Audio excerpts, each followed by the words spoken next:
하나님의 말씀 함께 보겠습니다. 로마서 8장 5절에서 9절까지 말씀입니다. 로마서 8장 5절에서 9절 말씀 교독합니다. 제가 먼저 5절 말씀 받들어 봉독하겠습니다. 육신을 따르는 자는 육신의 일을, 영을 따르는 자는 영의 일을 생각하나니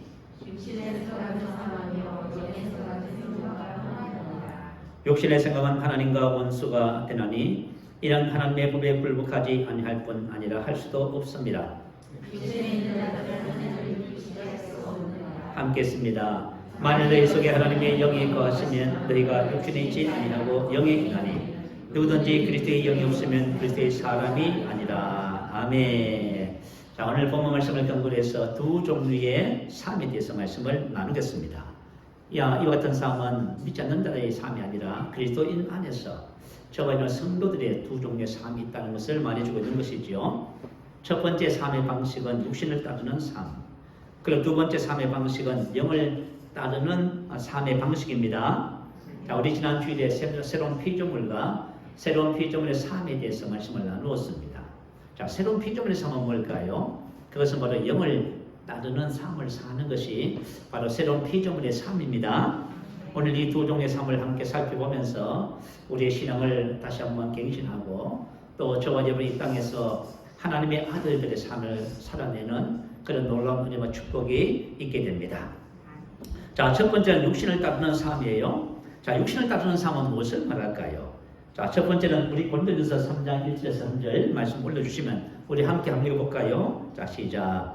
형제들아, 내가 신령한 자들을 대함같이 너희에게 말할 수 없었어. 육신에 속한 자 곧 그리스도 안에서 어린 아이들을 대함과 같이 하노라. 너희는 아직도 육신에 속한 자들이다. 너희 가운데 시기와 분쟁이 있으니 어찌 육신에 속하여 사람을 따라 행함이 아니리요. 아멘. 자, 우리 그리스도인들의 정체성이 뭘까요? 형제들아, 내가 신령한 자들. 신령한 자가 바로 그리스도인의 정체성입니다. 신령한 자라는 것은 뭐냐면 푸뉴마티코스, 영적인, 영에 속하는 그런 뜻입니다. 그래서 저와 여러분이 고백하잖아요. 나는 영이며 혼을 가지고 몸 안에 살고 있습니다. 바로 그것을 말합니다. 예수를 믿어서 거듭나면 우리가 신령한 영적인 영에 속한 자가 되는 것이에요. 그리고 예수님을 믿기 이전의 삶을 육신에 속한 자 그러잖아요. 그래서 여러분 육으로 난 것은 육이요 영으로 난 것은 영이라고 말씀을 하잖아요. 그래서 우리가 예수 믿기 이전에는 나는 육신에 속하여 죄 아래 팔렸도다. 그것이 바로 세상 모든 사람들의 정체성이 되어집니다. 그렇지만 저와 여러분의 정체성은 예수를 믿는 순간 다 바뀌는 거예요. 자, 9절 말씀 다시 한번 볼까요?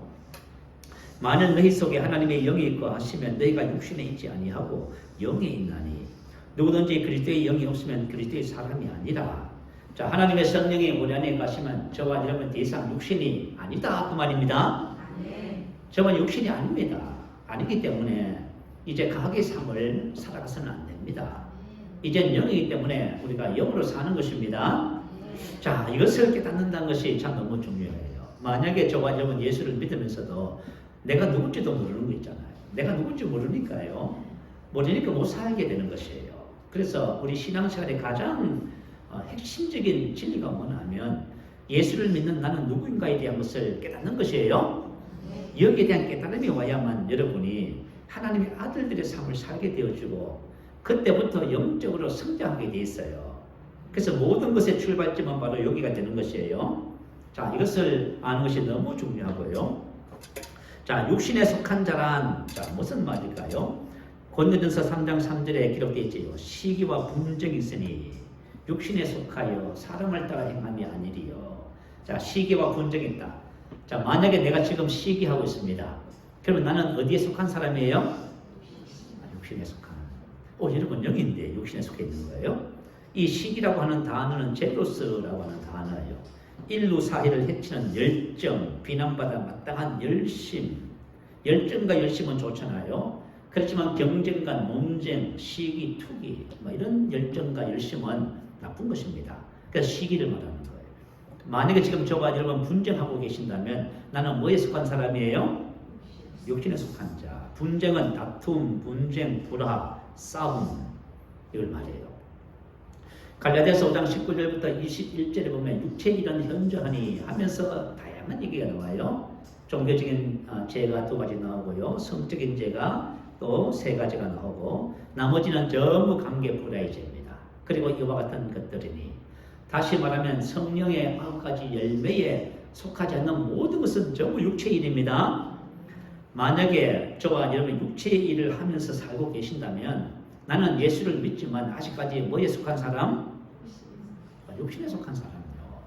그래서 저와 여러분 오늘 말씀을 통해서 나의 신앙의 현주소를 정확하게 볼 줄 알아야만 합니다.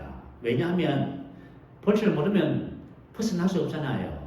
내가 나의 지금 현재 상태를 모르는데 어떻게 벗어날 거예요? 나는 맞다고 생각하는데 대다수의 사람들이 왜 그렇게 생각하냐면 자신이 맞다고 생각하는 거예요.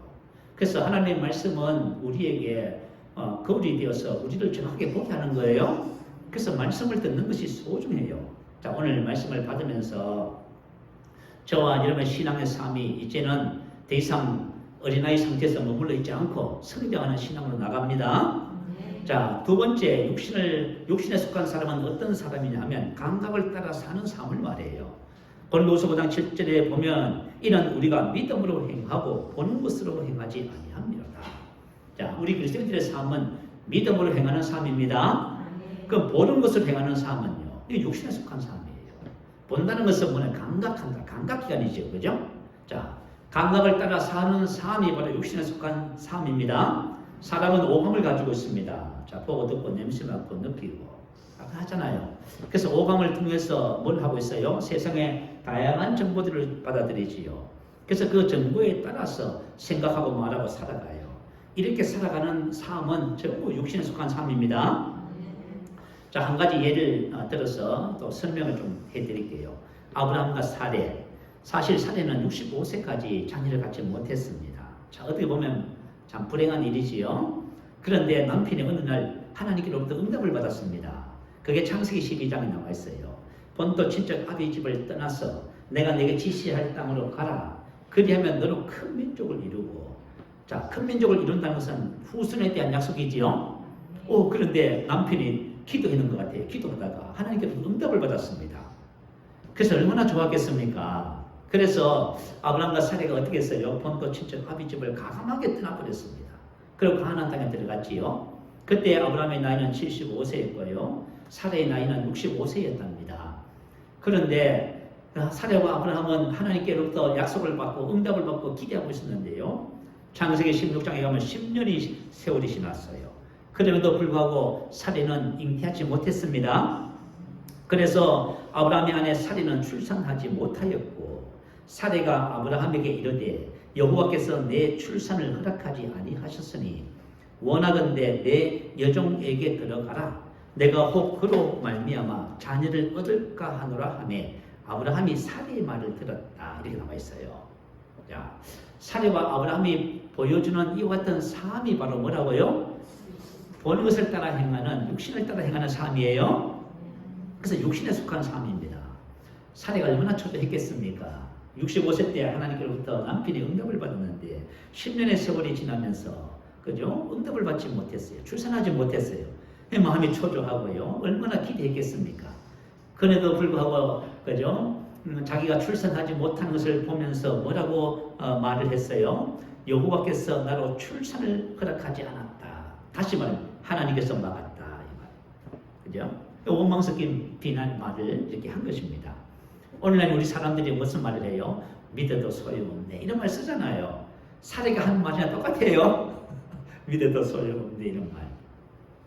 자, 그런데 우리가 여러분 이것을 이 안에서 아브라함과 사례를 통해서 뭘 우리가 깨달아야 되냐면 사례와 아브라함은 하나님이 주신 약속을 그것을 나의 삶에 실제로 이루는 하나님의 믿음의 원리를 모르고 있어요. 무슨 알겠지요? 자, 하나님께서 우리에게 기업을 주셨다고 그래요. 자, 그러면 이 기업을 우리가 실제로 어떻게 우리가 기업을 누릴 수가 있어요? 그 원리가 있어요. 그래서 아브라함과 사례는 이 원리를 몰랐기 때문에 열심히 기다리고 기대했겠지요. 얼마나 간절히 사모했겠습니까? 근데 10년이 되도록 응답을 못했을 적에 그 상실감, 그 낙심과 좌절, 원망을 그죠? 포인한 것이잖아요. 자, 그러면은 하나님께서 우리에게 주신 은혜들을 어떻게 누리는지 로마서 5장 2절 한번 2장만 넘겨보세요. 자, 2장 넘기시면 로마서 5장 2절이 나와요. 자, 제가 읽어드립니다. 또한 그로 말미암아 우리가 믿음으로 서 있는 이 은혜에 들어감을 얻었습니다. 자, 새로운 피조물은 그리스도 예수 안에서 공동 상속자로서 이 은혜에 들어감을 얻었습니다. 얻었다는 것은 완료 시제입니다. 다시 말하면 그것을 얻었을 뿐만 아니라 지금 여러분 다 가지고 있는 거예요. 여러분에게 아브라함의 복도 가지고 있고 생명도 가지고 있고 예수님의 권세도 다 갖고 있는 거예요. 그런데 어때요? 실제로 나타나진 않네요. 참 곤란한데 다 가졌다는데 뭐 나의 삶에는 되는 것은 하나도 없고, 그래서 우리가 어떻게 말을 해요? 믿어도 소용없네. 이 사라지로 말을 하는 거예요. 그러나 사라와 아브라함은 뭘 몰랐어요? 믿음으로 서 있는 이 은혜에 들어감을 얻은 거예요. 믿음으로 서 있어요, 여러분. 믿음의 훈련을 하셔야 된다 그 말이에요. 그래서 99세 때에 창세기 17장에 보면 하나님께서 아브라함에게 나타나셔서 그러시죠. 너는 전능한 하나님이다. 너는 내 앞에서 행하여 완전하라. 이 전능한 하나님은 무슨 뜻이냐면 하나님께서는 말씀하신 것을 실제로 이루시기에 충분하다 그 말이에요. 충분한데 너 왜 그렇게 하고 있니 그 말이에요, 여러분. 너는 내 앞에서 행하여 완전하라 그 말이에요. 그죠? 자, 그래서 믿음을 훈련시키잖아요. 그 믿음의 훈련이 뭐지요? 자, 열국의 아비, 열국의 어미, 그것을 내 입에 고백하라고 하는 거잖아요. 그죠? 아브라함 사례가 뭐예요? 열국의 아비, 열국의 어미잖아요. 그래서 하나님의 약속의 말씀을 입으로 뭐 하라고요? 고백하고, 그리고 영으로 기도하라고 하지요.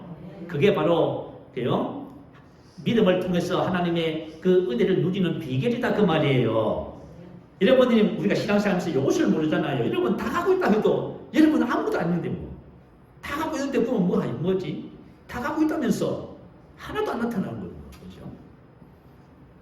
그래서 이것을 몰라서 지금 아브라함과 사례가 지금 이렇게 고민하고 갈등하고 있는 것이에요. 자, 그래서 아브라함과 사례가 육신을 따라서 세상적인 방법, 당시에 그죠? 건세와 부를 가지고 있는 사람들이 자식을 얻는 방법이었어요. 그 세상적인 방법을 따라서 했다 그 말. 그건 믿음의 방법이 아니지요. 그렇게 해서 이스마엘을 얻었습니다. 자, 이스마엘을 얻었더니 참 갈라디아서 4장 23절은 이렇게 기록해 놨어요.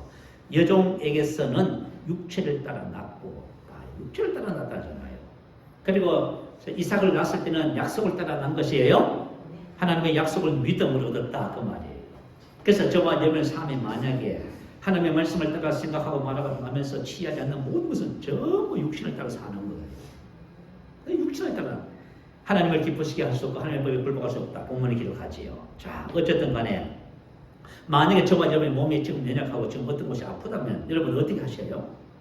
아니, 목사님 몸이 연약하고 아프니까 당연히 그죠? 쉬고 좋은 것도 먹기도 하고 그죠? 또 병원에 가서 진찰도 받고 필요하면 수술도 하고 이렇게 하지요. 맞아요. 누가 그것을 잘못했다는 말은 아니에요. 이와 같은 삶의 방식이 바로 감각을 따라 사는 삶의 방식이다 그 말이에요. 그럼 믿음을 사는 삶의 방식은 뭘까요? 베드로전서 2장 24절에 보면은 주님께서 채찍에 맞음으로 저와 나음을 입었습니다. 저와 여러분 이미 과거, 현재, 미래 모든 질병을 다 치료받았습니다. 그래서 저와 여러분이 만약에 어디가 아프다 해서 여러분 그 병이 아니다 그 말이에요. 아니 목사님 무슨 말씀하세요? 지금 아픈데요. 여러분들이 이 말씀에 대한 계시가 증가되고 믿음이 증가되잖아요. 그러면 제가 한 말이 무슨 뜻인지 여러분이 알아요. 지금은 모르는 이런 것 이와 같은 것들을 체험해 보지 못한 사람은 제가 한 말이 전부 다 말도 안 되는 소리처럼 들려요. 여러분 한번 해보세요. 베드로전서 2장 24절 말씀을 여러분 입으로 고백해서 영으로 기도하면서 계시가 증가돼서 이게 무슨 뜻인지 한번 알아보세요. 그러면 여러분이 이렇게 말해요. 아플 필요 없네. 이건 나와 상관없습니다. 이렇게 되는 거예요. 그러니까 사람이 그런 거 있잖아요. 제가 예수를 옛날에 그죠? 몰랐을 때는 친구들이 전하면 뭐라 했어요? 니나 잘 믿어 그랬지요. 근데 내가 예수를 믿고 나서는요. 친구 만나면 예수 믿으라네. 왜요? 그때 몰랐거든요. 그 지금 알잖아요. 아는 것과 모르는 것의 차이점입니다. 저와 여러분 신앙생활 하면서요. 하나님의 말씀 믿음으로 서 있는 이 은혜에 들어감을 얻었는데 저와 여러분이 말씀에 대한 계시를 통해서 믿음으로 아는 것하고 모르는 것하고 하나가 딱 차이예요. 그 모르니까 계속 엉뚱한 소리를 하고 계시는 거예요. 자, 만약에 저와 여러분 어떤 문제가 있을 적에 여러분은 어떻게 문제를 접근하세요? 문제를 따라 생각하고 말하고 행동해요? 문제에 접근해요? 그건 바로 육신을 따라 사는 삶이잖아요, 여러분. 자, 그리고 혹시 저와 여러분이 어떤 것을 선택하고 결정할 때에 어떻게 여러분 하십니까? 그래서 이 목사님 당연히 내가 보고 듣고 생각하고 판단하고 결정해서 그렇게 믿고 선택을 하지요. 그 육신을 따라 사는 삶이다 그 말이에요. 여러분 우리가 보는 것, 듣는 것, 느끼는 것, 내가 생각하고 판단하는 것이 얼마나 그죠? 문제가 많다는 거 여러분 모르세요? 사람이 있잖아요. 눈을 가지고 보잖아요. 그죠? 지금 현대 우주과학자들이 뭐라고 하는지 아세요? 사람은 자기 눈으로 이 우주에 있는 것들을 보는 것은 그죠? 20% 조금 더 볼 수 있대요. 그리고 70% 이상은 보지 못한대 눈으로. 여러분 눈으로 보고 듣고 하는 것이 얼마나 잘못되어 있는지 여러분 기억하셔야만 해요. 그런데 내가 보고 듣고 느껴야만이, 내가 판단해야만이 맞다고요. 그러니까 여러분 우리 인생의 삶이 그죠? 열매가 자꾸 그죠? 인생의 삶의 문제가 해결되지 않는 거예요. 자 어쨌든 간에 저와 여러분이 육신을 따라서 산다는 것은 뭐냐면 육체의 일을 따라서 감각을 따라서 사는 것입니다. 자 이와 같은 삶을 살 때 오늘 본문 말씀 속에 뭐라고 기록하지요? 육신을 따라 사는 삶의 열매에 대해서 기록합니다. 자 한번 볼까요? 로마서 8장 자 5절 한번 볼까요? 5절 6절 한번 보겠습니다. 육신을 따르는 자는 육신의 일 그것을, 영을 따르는 자는 영의 일 그것을 생각하나니. 자 육신을 따르는 자는 육신의 그것을 생각합니다. 생각한다는 것은 풀어내고라고 하는 단어예요. 생각하다, 전념하다, 무엇에 마음을 두다 하고 싶다. 다시 말하면 그 어떤 것에 반복하는 거예요. 내가 어떤 것을 계속 그것을 반복하고 있어요. 그러면 뭐가 될까요? 육신의 그것을 계속 반복하면 육신의 사고방식이 됩니다. 6절에 보니까 육신의 생각은 사망, 육신의 생각은 풀어내마, 사고방식 정신상태예요. 저와 여러분이 우리의 사고방식이 어떻게 해서 형성되냐면 여러분이 어떤 것을 반복해서 그래요. 자, 사람의 마음의 중요성에 대해서 좀 나누겠습니다. 사람의 마음은 사람 전체 즉 전인의 통제 본부라고 하지요. 때문에 사람의 마음이 바뀌면은 전인이 바뀌게 되어 있습니다. 이것을 사회적인 용어로 의식이라고 해요. 그리고 사람을 변화시키는 작용을 의식화라고 해요. 자, 공산당에서는, 공산주의에서는 무슨 공부를 해요? 사상교육을 하지요. 이 사상교육은 뭐냐면 의식화 작업이에요. 사람을 그죠? 그 내용을 계속 반복하는 거예요. 반복하고 나누고 반복하고. 그래요. 공산주의 사상에 딱 물들게 만들어요. 이 사상과 딱 된 것은요, 그죠? 그거밖에 몰라요. 여러분 우리가 인생을 살면서요, 나 왜 이렇게 살지? 여러분이 가지고 있는 의식화된 그것을 가지고 사는 거예요. 그리고 이단에서는 뭘 해요? 이단에서는 의식화를 해요. 그래가지고 자, 제가 옛날에 요 상근에서 전도하다가 하나님의 교회 다니는 초신자를 만났어요. 근데 이 자매가 내가 놀래버렸습니다. 성경을 펴서 자기가 믿는 그 교리가 맞다면서 저한테 설명을 해주는 거예요. 설명을 해주는데 어떻게 설명하는지 아세요? 창세기부터 시작해가지고 계시록까지 설명해버려요. 자, 내가 믿는 바를 창세기부터 시작해서 계시록까지 설명할 수 있는 분 손 들어봐요. 없지요. 야, 이단 그 하나님의 교회 초신자인데 그렇게 하고 있어요. 놀랍지요. 왜 그렇게 하는지 아세요? 아예 그냥 그죠? 사상화시키면요. 누가 말을 해도 안 들어요. 이건 왜냐하면 자기가 하는 것이 지가 하는 것이 좀 맞기 때문에. 자, 그래서 로마서 6장 11절에 보면 여길지어다라고 하는 단어가 있어요. 여러분 한번 봐요. 여길지어다. 그죠? 이와 같이 너희는 너희 자신을 죄에 대해는 죽은 자요 그리스도 예수 안에서 하나님께 대하여는 살아있는 자로 여길. 자, 하나님 진리를 예수 안에 있는 복음을 진리를 여길지어다 이렇게 하라고 말이에요. 녹이 좀 많이 상업적으로는 계산하다. 결산 끝낸 거예요. 법적 용어로서는요 판단하다. 재판 끝난 거예요. 결론 짓다 결정하라 그런 것입니다. 자, 그러면 이 단어가 의미하는 말은 뭘까요? 이것은 바로 신앙의 의식화를 말해요.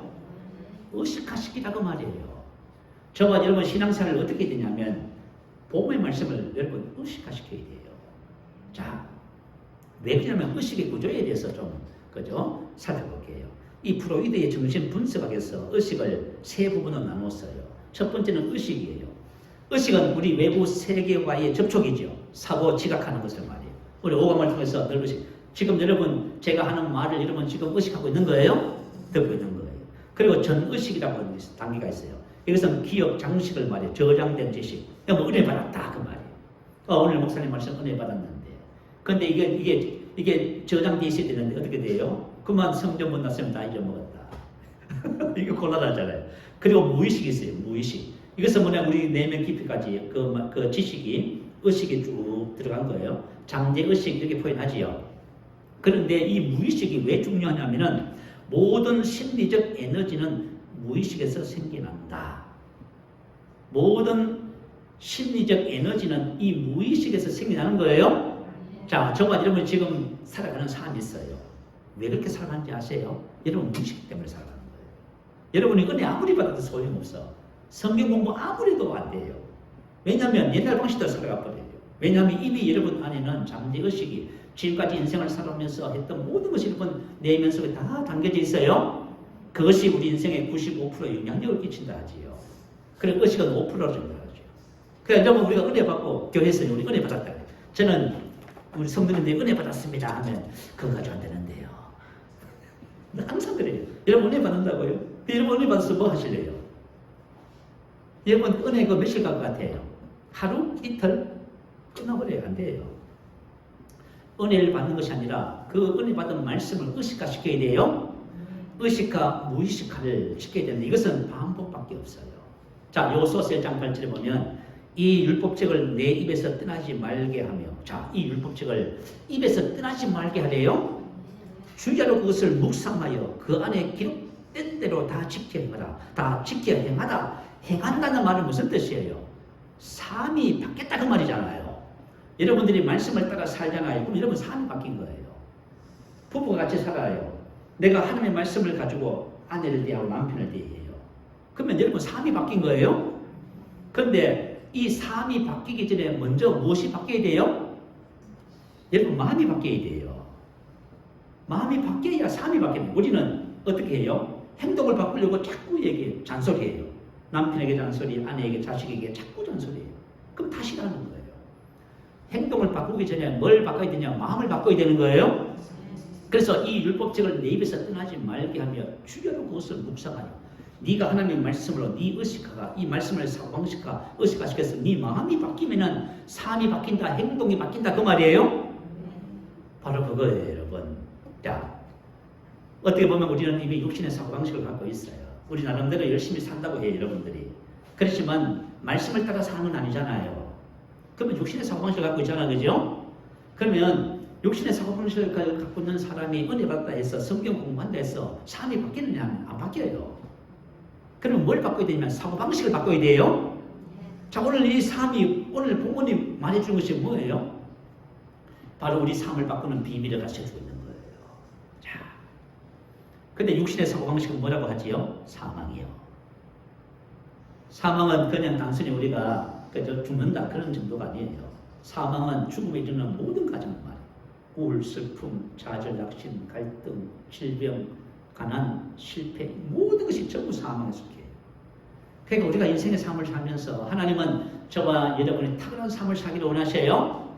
그러니까 우리는 하는 것마다 잘 안 되고 자꾸 실패해서 낙심할 일이 생기고 문제가 생기고 자꾸 그래요. 왜냐하면 내가 살아가는 삶의 방식이 그저 육신적이에요. 그래서 열매를 그렇게 거두게 되는 것입니다. 그러면 사망의 근본 원인이 육신의 사고방식인데 이 육신의 사고방식을 말씀의 영의 사고방식을 바꾸면은 사망 대신에 생명이 나타납니다. 우리 나의 인생의 삶을 운명을 바꾸는 원리를 지금 가르쳐주고 있는 거예요. 지금 놀랍지요. 이게 본문 말씀이 너무너무 중요한 말씀이에요. 자, 두 번째 육신대로 살면 어떤 열매를 맺냐면 쓴뿌리가 나요. 자, 육신의 일을 행하면 육신의 일이 마음에 심어져서 자라게 되는 것이에요. 자, 육체의 일은 헌정하니 그런 거지요. 자, 우리는 옛날에 어른들이 이런 말을 하는 것을 들어봐요. 바늘 도둑이 소도둑 된다. 들어보셨죠? 내가 만약에 분노, 화를 계속 내면 어떤 일이 벌어질까요? 그것이 마음에 심어져서 자라서 그죠? 화병되는 것이에요. 우울증이 왜 생겨요? 여러분이 많이 우울해하고 슬퍼하고 자꾸 해보세요. 우울증 걸리잖아요. 그죠? 사람들이 알코올, 담배 기겁을 해요. 여러분 술 전혀 먹어보지 않으면 술 안 드셔봐요. 담배를 피우지 않으면 담배 안 피워봐요. 얼마나 독하고 쓴지 몰라요. 그런데 어떻게 해요? 그것을 반복하면 어떻게 돼요? 습관이 되고 중독이 돼버리지요. 그죠? 그래서 히브리서 12장 15절은 또 쓴뿌리가 나서 괴롭게 하여 많은 사람이 이로 말미암아 더럽게 되지 않게 하며 그 쓴뿌리가 난다고 말이에요. 그래서 육체의 일을 저와 여러분이 심으면 쓴뿌리가 나는 거예요. 그래서 여러분 인생의 삶이 얼마나 괴로운지 몰라요. 내가 분노를 품고 살아가네. 그러니까 나하고 나를 만나는 사람하고는 전부 관계가 틀어져. 처음에는 되게 좋았어요. 근데 조금 있어보니까 마음에 들지도 않고 막 화를 불끈 내고 관계가 다 깨지는 거죠. 그래서 우리가 그리스도인들이 육체를 따라 살면 사망이라는 사실을 아무리 설명을 해줘도 이걸 이해를 못해요. 그렇지만 영을 따라 살면 모든 관계가 좋아집니다. 모든 행복과 축복은 어디서 온다고요? 관계에서 온다 하잖아요. 그래서 썬뿌리를 제거하면 저와 여러분이 모든 그 분야의 괴로움에서 바로 해방되는 것입니다. 자, 여러분 신앙 양육의 원리가 뭘까요? 신앙 양육의 원리는 우리의 생각하는 방식과 우리 썬뿌리를 제거하는 거예요. 여러분 생각하는 방식과 썬뿌리 제거하는 것이 바로 신앙의 성숙이에요. 그러니까 우리가 회개한다 그래요. 회개가 뭘까요? 바로 마음을 바꾸는 것입니다. 자, 그래서 저와 여러분 육체를 따라서 살면은 이와 같은 일들이 우리 삶에 나타나요. 그리고 세 번째는 악한 영을 불러들이게 된다고 성경 기록해 놨어요. 당시 고린도 교회는 대단히 칭찬을 받았습니다. 사도 바울이 서신서를 쓰면서 세 가지를 칭찬을 합니다. 참 사도 바울은 좋은 것은 칭찬해요. 잘못된 것은 권면하고 그렇지요. 우리가 잘한 것은 잘하고 있는 것은 칭찬을 받습니다. 그러나 잘못된 것이 있으면 권면을 받아야만 합니다. 그 권면을 달게 받아들이시면 합니다. 그래야 성장합니다. 자, 무엇을 칭찬했냐면 모든 언변과 말을 잘했다는 말이에요. 두 번째는 모든 지식에 풍족했다. 복음에 대한 지식이 풍족했습니다. 복음에 대한 훈련, 교육을 받아서 지식이 풍족했고요. 모든 은사에 부족함이 없이 다시 말하면 성령의 9가지 은사가 풍성했다 그 말이에요. 그런데 그럼에도 불구하고 고린도전서 3장 1절부터 3절에 뭐라고 기록했어요? 그럼에도 불구하고 삶은 뭐에 속한 자였다고요? 육신에 속한 자. 그래서 여러분 우리가 교회생활 10년, 20년 오래 신앙생활을 하고 또 지식이 많고 말을 잘하고 은사가 많이 나타나서 그래도 영적으로 성장하는 것이 아닙니다. 영적 성장은 그게 아니에요.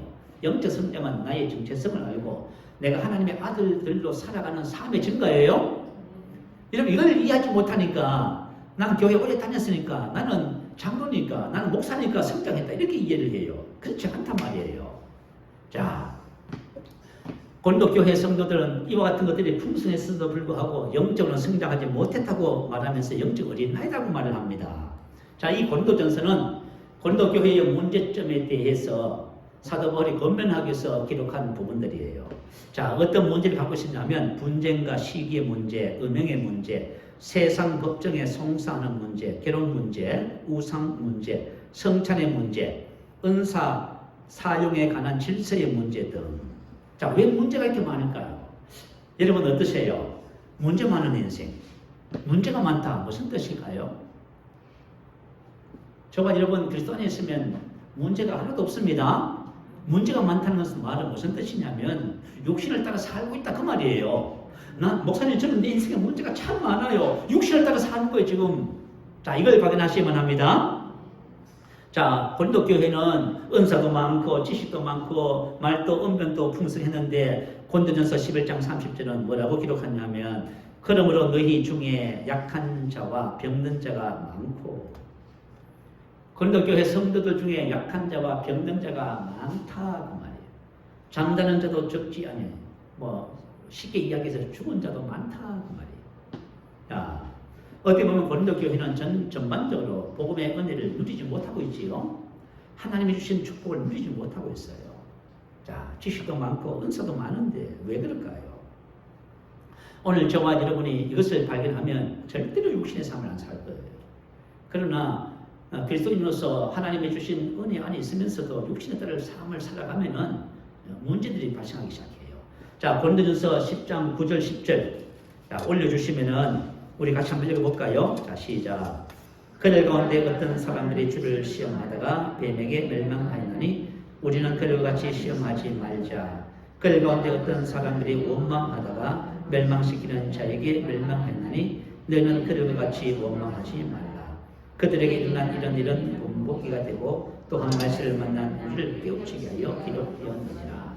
자, 구약 이스라엘 백성들이 강약 교회에서 있었던 사건들을 열거하면서 신약 시대를 살아가는 저와 여러분의 똑같은 원리다 그 말이에요. 그래서 말씀을 만난 우리의 경계로 기록했다 이렇게 기록하고 있어요. 자, 어떤 게 기록이지요? 자, 주를 시험했다 그 말. 주를 시험한 자, 그들 가운데 어떤 사람들은 주를 시험하다 뱀에게 멸망하였나니 뱀 사단에게 멸망을 했답니다. 왜 하나님의 자녀들이 하나님의 축복인 기업, 가나안의 기업을 얻지 못하고 망했어요? 주를 시험해서 그렇습니다. 자, 여러분 사단이 예수님을 시험해요. 그죠? 두 번째 시험이 뭔지 아시지요? 하나님을 시험하도록 시험해버려요. 여러분 우리가 신앙생활 하면서 하나님을 내가 시험한다고요? 그게 뭐지요? 자, 한번 들어봐요. 우리가 하나님을 시험하고 있으면서도 내가 하나님을 시험하는 줄도 몰라요. 그죠? 자, 사탄이 뭐라고 하냐면 예수님을 거룩한 그죠? 성전 꼭대기에 딱 세워놓고 이렇게 말해요. 자, 내가 만약 하나님의 아들이거든 띄어내지라. 자, 기록되었을 때, 자, 여러분 구약에 있는 시편 91편 11절 12절 말씀을 인용해서 시험하는 거예요. 기록되었을 때 그가 너를 위하여 그의 사자들을 명하시리니 그들이 손으로 너를 받들어 발이 돌에 부딪히지 않게 하리라 하였느니라. 이렇게 기록해놨어요. 자, 너가 여기서 뛰어내려도 하나님의 천사를 보내서 너의 발을 받들어서 그죠? 상하지 않게 하실 거야. 한번 뛰어내려봐. 이렇게 한 거예요. 야, 참. 근데 예수님이 뭐라고 하셨는지 아세요? 이렇게 말했어요. 또 기록되었을 때 주 너의 하나님을 시험하지 말라 하였느니라 이렇게 했어요. 시편 91편 11절 말씀은 어떤 내용이냐면 하나님을 의뢰하는 자, 하나님을 신뢰하는 자에게 주시는 하나님의 축복을 기록해 놨어요. 근데 사단은 뭐 이랬어요. 너 한번 하나님 말씀이 진짜인지 한번 해봐. 테스트해봐. 딱 그거야. 그래서 주 너의 하나님을 시험하지 말라. 주님이 이렇게 말씀하셨어요. 자, 하나님의 말씀을 시험하는 것이 바로 하나님을 시험하는 겁니다. 이스라엘 백성들은 불기둥, 구름기둥이 있고 성막에 그죠? 불기둥, 구름기둥도 있고요. 법계에서 하나님 임재해 계신다고 아무리 얘기를 해줘도 그죠? 항상 뭐라고 했어요? 하나님이 정말 우리 중에 계셔? 하나님 그렇게 시험했대요. 자, 우리 그런 말이에요. 하나님이 정말 나와 함께 하고 계셔? 항상 시험하는 거예요. 또 이제 우리가 어떻게 하나님을 시험하냐? 말씀대로 했는데 잘 안 됩니다. 이렇게. 자, 여러분 이게 무슨 뜻이냐면 하나님은 대저 하나님의 모든 말씀은 능치 못하심이 없어요. 그런데 하나님은 말씀이 하나님이시고 능치 못함이 없다는데 우리는 뭐라 그래요? 말씀대로 했는데 안 됩니다. 하나님께 잘못을 돌려요. 하나님을 시험하는 거예요. 하나님이 잘못한 것이 아니라 하나님의 말씀은 변함없고 능치 못함이 없는데 하나님의 말씀에 대한 믿음의 훈련을 제대로 받지 못해서 우리가 부족해서 우리가 문제 있어서 그렇습니다. 그 하나님께 항상 문제를 돌려요. 그죠? 자, 우리가 줄 성경에 보면 심은 대로 거둔다고 했어요. 근데 여러분들이 만약에 하나님이 심은 대로 거둔대. 그러면 잘 심어야지. 좋은 거 심어야지. 축복이 될 것을 심어야 이렇게 해야 되잖아요. 그때 막 심어버려요. 그죠? 말도 함부로 막 해버리고 이렇게 막 심어버려요. 야, 내가 심었어. 막 심어놓고는 기도는 어떻게 해요? 좋은 거 달라는 거예요. 근데 하나님은 심은 대로 거둔다 했거든. 그럼 내가 심었어. 그게 거둬져요. 그때 우리가 뭐라고 해야 돼요? 내가 잘못 심었구나. 이렇게 접근해야 되는 그렇게 접근 안 해요, 전부 다. 하나님, 제가 잘 되게 해달라고 기도했는데 왜 이렇습니까? 한 로망이에요. 이게 정말 이런 삶의 모습이 다 하나님을 시험하는 거예요? 이런 것들이 우리 삶의 비일비재해요. 자, 성경은 하나님의 말씀대로 살지 않는 것이 죄다고 말을 해요. 근데 우리는 하나님 말씀대로 살지 않으면서도 한 번도 죄라고 생각하잖아요. 그게 뭐예요? 하나님을 거짓말하는 자를 만드는 거예요. 하나님을 죄라고 하는데 미워하는 것을 죄라고 해요. 너 분노하는 거 죄다 이렇게 말을 해요. 근데 난 미워하고 분노하면서도 그죠? 저 사람 때문에 이렇게 말해요. 그러면 하나님께서 분노가 죄라고 하나님께서 말씀을 했는데 나는 뭐라 해요? 분노 죄 아닙니다. 내가 말하잖아. 그 하나님을 거짓말하는 자를 만드는 거예요. 근데 우리가 신앙생활하면서 이렇게 나의 삶에서 잘 몰라서 하나님을 시험하는 것이 얼마나 많은지 몰라요. 그런데도 이게 뭔지도 모르고 살아간다 그 말이에요. 자, 만약에 우리가 이렇게 진리를 몰라서 하나님을 시험하면은 사단의 밥이 된다 그 말이에요. 그리고 뭐 하다가 원망하다가 멸망시키는 자에게 원망하다가 멸망시키는 자 원망하면 멸망시키는 자잖아요. 자 그래서 만약에 유대 고린도 교회 성도들이 뭘 했어요? 육체를 따라서 살아가니까요. 결국은 누가 역사해요? 사단이 역사하지요. 에베소서 4장 26절 27절에 뭐라고 기록했어요? 자 분을 내어도 죄를 짓지 말라. 분을 품지 마라. 해가 지도록 분을 품지 말라. 그죠? 만약에 분을 내어도 죄를 짓지 말며 해가 지도록 분을 품지 말고 죄를 짓지 말라 그 말이에요. 왜냐하면 죄를 지면 마귀가 틈탄다는 거 말이에요. 그래서 나의 삶에 마귀를 불러들여서 그가 나의 삶의 도덕자고 주를 멸망시키는 거예요. 하나님이 하시는 것이 아니잖아요. 그죠? 그래서 이 고린도 교회 성도들이 하나님께서 주신 삶을 제대로 배우지 못해서 이런 문제 속에서 고통을 당하고 있는 것입니다. 그래서 뭐예요? 약한 자도 많고 병든 자도 많고 죽는 자도 적지 않다 이렇게 하는 거예요. 자, 저와 여러분은 인생의 삶을 살면서 하나님의 축복을 누리는 자가 되어야 됩니다. 자, 이제 우리가 영을 따르는 삶에 대해서 말씀을 드릴게요. 자, 육신의 삶은 이전 것은 지나갔습니다. 여러분들이 새로운 피조물의 개념을 정확하게 깨달으시면 육신의 삶, 이전 것에 대해서 고민할 것 하나도 없어요. 자, 영을 따르는 삶에 대해서 말씀을 나누겠습니다. 영을 따르는 삶이 뭐냐면, 자, 로마서 8장 14절에 보니까 하나님의 아들들의 삶이지요. 자, 영을 따르는 삶은 저와 여러분의 삶입니다. 새로운 삶이에요. 그래서 로마서 8장 4절에 보면 육신을 따르지 않고 그 영을 따라 행하는, 육신을 따르지 않고 이제 우리가 육신을 따르지 않습니다. 그 영을 따라 행하는, 자, 행하는 페리파테오 이 단어는 무엇이 인간의 존재와 행위를 지배하느냐에 따라 생활 방식과 특성과 형태가 달라진다. 다시 말하면 저와 여러분 안에 계신 성령님의 영이 저와 여러분의 마음을 지배해야 된다 그 말이에요. 성령님이 우리를 지배하면 저와 여러분의 영을 따라서 살아가게 돼 있어요. 자, 이것을 믿음으로 행하고 똑같은 의미예요. 페리파테오. 믿음이 나를 지배하면 우리가 믿음으로 살게 되는 것이에요. 자, 그러면은 우리 안에 계신 성령님이 말씀이 나를 지배하는 믿음으로 사는 삶을 어떻게 하면 우리가 그렇게 할 수 있냐고 말이에요. 자, 그것을 우리가 오늘 본문을 통해서 한번 살펴봅니다. 자, 본문 5절 6절이에요. 자, 본문 5절 6절입니다. 자, 볼까요? 육신을 따르는 자는 육신의 그것을, 영을 따르는 자는 영의 그것을 생각합니다. 생각하다가 뭐래죠? 프로네오. 생각하다 전념하다 마음에 두다. 야, 영의 이것을 생각하는 거예요. 영의 이것을. 영의 이것을 생각한다는 것이 뭘까요? 바로 그리스도의 말씀을 생각하는 것이 영의 이것을 생각하는 것입니다. 왜냐하면 예수님께서 제자들에게 이렇게 말씀하셨거든요. 살리는 것은 영이니 육은 무익하니라. 내가 너희에게 이런 말이 영이요 생명입니다. 자, 주님께서 하신 말씀이 영이요 생명입니다. 그러면 저와 여러분이 뭘 그죠? 생각하고 고백하고 묵상하면 돼요? 그리스도의 말씀을 묵상하면 됩니다. 그리스도의 말씀을 묵상하면은 어떻게 돼요? 영의 사고방식이 돼요. 이런 우리의 사고방식은 혼은 내가 뭘 집중하냐에 따라서 바뀌게 돼 있어요. 변화되게 돼 있어요. 자, 저와 여러분이 하나님의 말씀에 집중하면, 그죠? 말씀을 배우고, 말씀을 묵상하고, 고백하고, 영으로 기도하고, 이거 집중하면은 뭐가 돼요? 영의 사고방식이 돼요. 영의 사고방식이 되면 뭐가 돼요? 생명과 편, 영으로 기능하는 삶이 된다는 말이에요.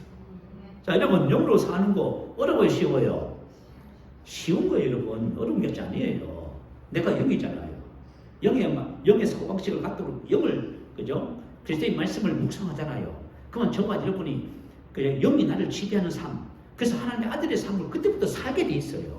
할렐루야. 야, 선교사님 한 분이 얼마 전에 저한테 이런 간증을 하시더라고요. 이분이 5분을 코칭을 한대요. 5분을 동시에 코칭을 하는데, 근데 4분은, 그죠? 계속 성장하고 발전하고 진보하고 간증이 많은 거예요. 그죠? 근데 한 분은, 자, 어떠냐면 한 분은 아직까지도 이 복음에 대해서 의문을 갖고 얘기해요. 왜 그러냐? 이렇다 저렇다. 그죠? 그걸 자꾸 원하면 불평하시고 이렇게 합니다. 4사람은 계속 진보하고 성장하고 한 사람은 그렇게 똑같이 했는데, 자, 왜 그러냐면 이 4사람은, 이 선교사님은 뭘 아냐 하면 말씀을 고백하고 영으로 기도하는 것이 얼마나 중요한지를 알아요. 그래가지고 코칭하는 이 5분에게 숙제를 내줬어요. 매일 하루도 안 빠지고요. 자, 고백 기도 집에 있는 말씀을 몇 편 고백하셔서 그것을 그냥 했다 그 정도가 아니고 전부 다 고백하면서 녹음하세요. 녹음을 해서 저한테 매일 제출하세요. 딱 시켰어. 왜냐하면 했습니다 안 했습니다 이게 안 돼요. 이것은 뭐냐 하면 반드시 해야 되는 거예요. 그래 좀 시켰더니 이 네 사람은 시키는 대로 하는 거예요. 그냥 매일 고백해가지고 녹음을 자기가 해가지고 올리고 영으로 기도하는 것을 하는 거예요. 특히 이제 한 분은 직장 다니시는 분인데 이분은 새벽 5시 반이면 벌써 올린대요. 그럼 뭐냐면 새벽에 일어나가지고 이 고백하고 하는 것을 해가지고 바로 올리는 거예요. 그러니까 이 네 분 중에서도 이분이 가장 탁월해요. 가장 간증이 많아요. 자, 우리가 셀 모임을 가져요. 셀 모임을 가져보면 조금 하다가 사람들이 할 말 없습니다 이렇게 말해요. 왜냐하면 믿음의 훈련을 하지 않아서 그런 거예요. 여러분이 믿음의 훈련을 하지 않으면 할 말이 없어요 여러분. 왜냐하면 하나님께서 우리에게 다 주셨다 해도 내가 그 말씀에 따라서 믿음의 훈련을 하지 않으면 그것이 실제로 나타나지 않아요. 그래서 셀 모임이 그죠? 그냥 제대로 형성이 안 되는 거예요. 그런데 믿음의 훈련을 하잖아요. 그러면 간증할 것이 너무 많은 거잖아요. 그래서 여러분 셀이 풍성해지기 시작하는 거예요. 자, 그래서 네 분은 말씀을 따라 그렇게 하는 거예요. 근데 한 분은 안 하는 거예요 이게. 그래가지고 이 선교사님이 저보한테 뭐라고 하냐면 목사님 제가 분명히 봤습니다. 하나님의 말씀을 고백하고 영으로 기도하는 것이 얼마나 중요한지. 똑같이 아무리 배우고 은혜 받아도 안 하는 사람은 안 됩니다. 자, 저와 여러분 이거 명심하셔야 돼요. 이거 안 하면 여러분 어떻게 할 거예요? 여러분 안 되는 거예요 여러분. 은혜 받았다 해도 그것이 여러분의 삶에 그죠? 삶을 극적으로 변화시키지 못해요. 자, 그래서 저와 여러분이 영으로 기능하는 삶을 하나님의 아들들의 삶을 살기 위해서는 반드시 뭘 해야 된다? 영을 따르는 사람은 영의 그것을 마음에 몰두하는 겁니다. 이거 하시면 안 될 사람 없어요. 다 되게 돼 있어요. 여러분이 하루도 안 빠지고 한번 작정을 한번 해보세요. 제가 한 말이 진짜라는 것을 여러분이 스스로 이제 증명하게 될 거예요. 자, 그리고 저와 여러분 둘째는 성령의 인도를 받습니다. 자, 성령님은 우리의 다른 보혜사라고 말씀하시지요. 저와 여러분의 삶을 인도하기 위해서 오셨습니다. 그래서 성령은 진리의 영이시기 때문에 우리를 진리 가운데로 인도하셔요. 그리고 성령님은 또한 저와 여러분의 장래 일을 알게 하시는 분입니다. 요한복음 16장 13절에 기록했어요. 장래 일을 알게 한다는 말은 문자적으로 다가오는 일들을 알게 한다 그 말이에요. 자, 성령님은 저와 여러분의 다가오는 일들을 인도하기 위해서 저와 여러분 안에 와 계십니다. 자, 그래서 여러분이 인도를 받아야 돼요. 영으로 사는 삶은 인도받는 삶이에요. 영으로 사는 삶은 자, 하나님의 말씀을 따라 영이 나를 지배해서 성령이 나를 인도하는 삶을 사는 거예요. 근데 잠언서 1장 7절은 뭐라고 기록했냐면 너는 범사의 그를 인정하라. 그리하면 내 길을 지도하시리라. 스스로 지혜롭게 여기지 말지어다. 스스로 지혜롭게 여기지 말지어다. 범사의 모든 일에 그를 인정하라. 그러면 저와 여러분의 길을 지도하십니다. 자, 성령님은 저와 여러분 그분을 인정하고요. 그분께 모든 일들을 맡기고 질문하기 시작하면 인도하기 시작해요. 근데 성령의 인도받는 가장 좋은 길은 뭐냐면 영의 사고방식을 가지고 성령이 나를 주장할 때 그 인도받는 것이 쉬워져요. 그렇지 않으면 복잡해져요. 자, 어쨌든 간에 성령님은 저와 여러분의 삶을 인도하십니다. 자, 영을 따르는 삶의 열매입니다. 저와 여러분께 영을 따를 때 어떤 열매를 맺을까요? 자, 첫 번째는 생명입니다. 자, 오늘 본문에 나와 있지요. 영의 생각은, 영의 사고방식은 생명과 평안. 야, 세상에 어떤 사고방식은 사망을 가져오고 영의 사고방식은 생명과 평안을 가져오네요. 야, 여러분 생각이 얼마나 중요한지 알겠지요? 여러분 내 생각이 내 운명을 결정지어버려요. 이거 중요성을 알면은 여러분이 생각을 함부로 하지 않을 거예요. 그래서 성경은 뭐라 해요? 모든 생각을 사로잡아 그리스도에게 복종시키라 하지요. 모든 생각이에요. 그리스도에게 복종시킨다. 말씀에 복종시킨다 그 말이에요. 너는 말씀과 일치하지 않는 생각을 해서는 안 돼 그 말이에요. 왜냐하면 말씀은 영이거든요. 영을 따르는 자는 말씀에 대한 생각으로 그죠? 이 생각을 채우는 거예요. 그러니까 여러분들이 오늘 본문 말씀을 통해서 내 인생의 삶에 사망과 생명과 평안의 길을 발견하신다면 여러분의 삶은 분명히 달라질 거예요.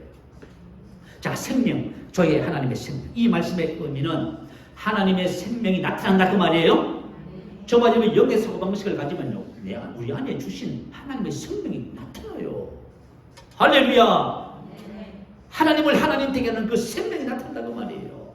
그 생명이 나타날 때 저와 여러분 어떤 삶을 산다고 우리가 로마서에서 배웠어요. 결코 정죄함이 없습니다. 생명의 성령의 법이 죄와 사망의 법에서 우리를 해방시켰습니다. 죄와 사망이 저와 여러분에게 영향을 끼칠 수가 없습니다. 놀랍잖아요, 여러분. 여러분, 죄가 저와 여러분 삶에 영향을 못 끼쳐요. 사망이 영향을 못 끼친다고 말이에요. 그래서 질병에 우리는 노출되지 않습니다. 문제에 노출되지 않아요. 자, 두 번째는 로마서 8장 4절에 기록했네요. 육신을 따르지 않고 그 영을 따라 행하는 우리에게 율법의 요구가 이루어지게 하였습니다. 자, 율법은 하라 하지 마라. 자, 사랑해라. 의롭고 거룩해라고 자꾸 가르칩니다. 그런데 우리가 생명이 나타나면요, 율법의 요구가 이루어지는 거예요. 말하지 않는 이 삶을 살아가며 살 건데요. 그죠? 성령의 9가지 열매가 맺히잖아요. 하나님께서 왜 율법을 주시고 생명을 주신지 아세요? 율법은 내가 해야 되는 거예요. 생명은요, 그 생명을 따라서 그렇게 살아가게 돼 있어요. 놀랍지 않습니까? 저는 흥분돼요. 생명. 나의 삶에서 생명이 나타나면 저와 여러분 율법의 요구가 이루어지는 거예요. 세 번째는 왕 같은 삶을 살지요. 하나님은 왕이시고 저와 여러분도 이 땅에 왕으로 삼으셨습니다. 자, 이게 생명이 주시는 축복이에요. 생명이 나타난다. 그리고 두 번째는 생명과 평안이라 했네요. 생명과 평안은 반복법입니다. 자, 생명과 관은 카이라고 하는 접속사예요. 근데 여기서는 대등 접속사를 기록했어요. 다시 말하면 생명과 평안은 같은 동일하다 그 말이에요. 다시 말하면 생명 안에, 자, 우리가 생명이 나타나면 평안이 함께 나타나는 거예요. 평안은 에이레네, 평화, 복지, 번영, 형통, 건강, 만족, 구원, 그런 뜻이에요. 다시 말하면 이 평안은 새로운 피조물의 정상적 상태예요. 자, 여러분, 평안, 이건 새로운 피조물의 정상적인 상태예요. 자, 우리가 하나님의 나라가 어디 있다 했어요? 하나님의 나라가 우리 안에 있는데, 하나님의 나라는 먹고 마시는 것이 아니라 성령 안에서 의와 평안과 희락이지요. 의와 평안과 희락은 새로운 피조물의 정상적인 심령의 상태예요. 그래서 저와 여러분이 세상에 아무리 요동치고 문제가 있고 아무리 그래도 우리 안에는 뭐가 있어요? 의와 평안과 희락, 즐거움이 있습니다. 이건 아무도 빼앗아갈 수가 없어요. 그래서 평안이 하나님의 자녀의 정상적 상태예요. 여러분 불안하고 뭔가 문제가 정상적인 상태가 아니에요. 자, 그러면은 저와 여러분이 옛것을 벗어버리고 새것을 입으면서 신앙의 훈련을 하시기 바래요. 그래서 저와 여러분이 정말 충만한 삶을 살기를 소원해요. 자, 만약에 평안, 이 말은 그죠? 부족이나 필요가 없는 상태를 말해요. 자, 평안하다. 그죠? 이건 부족이나 더 이상 필요가 없는 상황. 그죠? 더 이상 필요가 없습니다. 이게 누가 고백했냐면 시편 23편에 다시 고백했어요. 여호와는 나의 목자시니 내게 부족함이 없습니다. 다시 말하면 부족함이 없다는 말은 더 이상 필요한 것이 없다 그 말이에요. 이렇게 고백했어요. 그래서 새로운 피조물의 정상적인 상태가 뭐예요? 부족함과 필요가 더 이상 없는 상태예요. 자, 사울과 다윗의 삶을 함께 비교하면서 은혜를 기도 제목으로 삼았으면 좋겠습니다. 자, 사울은 이스라엘의 초대 왕이고 다윗은 두 번째 왕이잖아요. 근데 사무엘라 3장 1절은 두 가문을, 두 가정을 이렇게 비교해 놨습니다. 사울의 집과 다윗의 집 사이에 전쟁이 오래매 다윗은 점점 강화해가고 사울의 집은 점점 약화해갑니다. 자, 사울은 점점 약화해져가고 다윗은 점점 강해져가는 겁니다. 동시대의 두 집안을 이렇게 비교했어요. 집이란 것은 집, 건물, 가족, 땅 모든 것을 포함해요. 자, 사울의 집은 점점 약해가면서 결국은 망했어요. 근데 다윗의 집은 점점 강해지면서 영원한 왕권을 가진 가문이 됐습니다. 왜냐하면 다윗의 우선 예수 그리스도가 영원한 왕이시잖아요. 그래서 영원한 왕권을 가진 가문이 됐어요. 자, 이와 같은 삶의 결과가 어디 있다고요? 본문 말씀 속에 있어요. 육신을 따르는 자는 육신의 일을, 영을 따르는 자는 영의 일을 생각하느니 육신의 생각은 사망에 점점 약해지는 거예요. 자, 육신의 생각은 점점 약해집니다. 영의 생각은요, 점점 풍성해집니다. 생명은 어때? 더 풍성해집니다. 자, 사울 왕이 약해진 시점이 딱 나와요. 언제부터 약해지기 시작했냐면 사무엘상 15장 23절이에요. 왕이 여호와의 말씀을 버렸으므로. 여러분, 우리 인생의 신앙의 삶의 모든 문제의 시작은 바로 여기서부터 시작해요. 다시 말하면 말씀을 버렸다는 것은 육신을 따르기 시작했다 그 말이에요. 자, 우리가 만약에 그리스도 안에서 육신을 따르기 시작하면 점점 약해져가요. 점점 약해져가고. 그럼 다윗이 점점 강해진 비결이 뭘까요? 다윗이 유언이에요. 유언 속에 다윗이 점점 강해진 비결을 자기가 솔로몬에게 고백해요. 자, 한번 왕상 2장 1절 3절 올려주시면 같이 한번 읽어보십시다. 자, 시작. 다윗이 죽을 날이 임박하네 그의 아들 솔로몬에게 명령하였되 내가 이제 세상 모든 사람이 가는 길로 가게 되었노니 너는 힘써 대장부가 되고 내 하나님 여호와의 명령을 지켜 그 길로 행하여 그 법률과 계명과 율례와 정거를 모세율법에 기록된 대로 지키라. 그리하면 내가 무엇을 하든지 어디로 가든지 형통할지라. 자, 형통하자 점점 강해지는 비결이에요. 그것은 뭐에 달렸어요? 하나님의 말씀에 달렸어요. 말씀을 지켜 행한다는 말은 뭐예요? 여호수아가 말했지요. 말씀을 심령에 누가 마음을 바꾸면은 말씀을 따라 행하는 삶이 되는 거예요. 그때부터 점점 강해져요. 여러분 한번 해보세요. 진짜 여러분의 삶이 육체와 건강과 재정과 모든 삶이 탄탄해지고 강해질 거예요. 어떻게 해요? 하나님 말씀을 따라 살기 시작합니다. 이거 하나님께서 우리가 가르쳐주신 영원한 이건 영적인 원리예요. 신약과 구약을 통틀어서 가르쳐주신 원리입니다. 자, 그래서 한 사람 나의 생각이 너무 중요해요. 여러분의 생각이 얼마나 중요하냐면 내 생각이 나를 사망과 생명으로 갈라버려요. 여러분들이 만약 생각이 부정적이고 세상적이고 육신적이고 그렇다면 빨리 생각을 바꾸셔야 해요. 하나님의 말씀으로 생각하는 훈련을 하셔요. 혹시 지금 여러분이 무슨 생각을 하고 계시는지 모르지만 모든 생각을 사로잡아 그리스도에게 복종시키라 했어요. 말씀과 일치하지 않는 생각을 내가 지금 하고 있다면 내가 뭘 해야 돼요? 이 생각은 내가 아닙니다. 난 버립니다. 이거 여러분 버리시기 바래요. 그리고 하나님의 말씀으로 말미암는 생각으로 여러분 생각을 바꾸시기 바래요. 이 훈련을 해 나가는 것이 바로 고백 훈련입니다. 말씀을 입으로 말하고 하는 고백 훈련, 영으로 기도하는 거예요. 그때 생각의 갱신이 일어나면서 우리의 삶의 전반적인 영으로 기능하는 삶이 차곡차곡 세워져서 저와 여러분이 이 땅에 하나님의 아들들로 나타납니다. 말씀을 생각하면서 할렐루야 한번 크게 부르시기도 합니다. 할렐루야.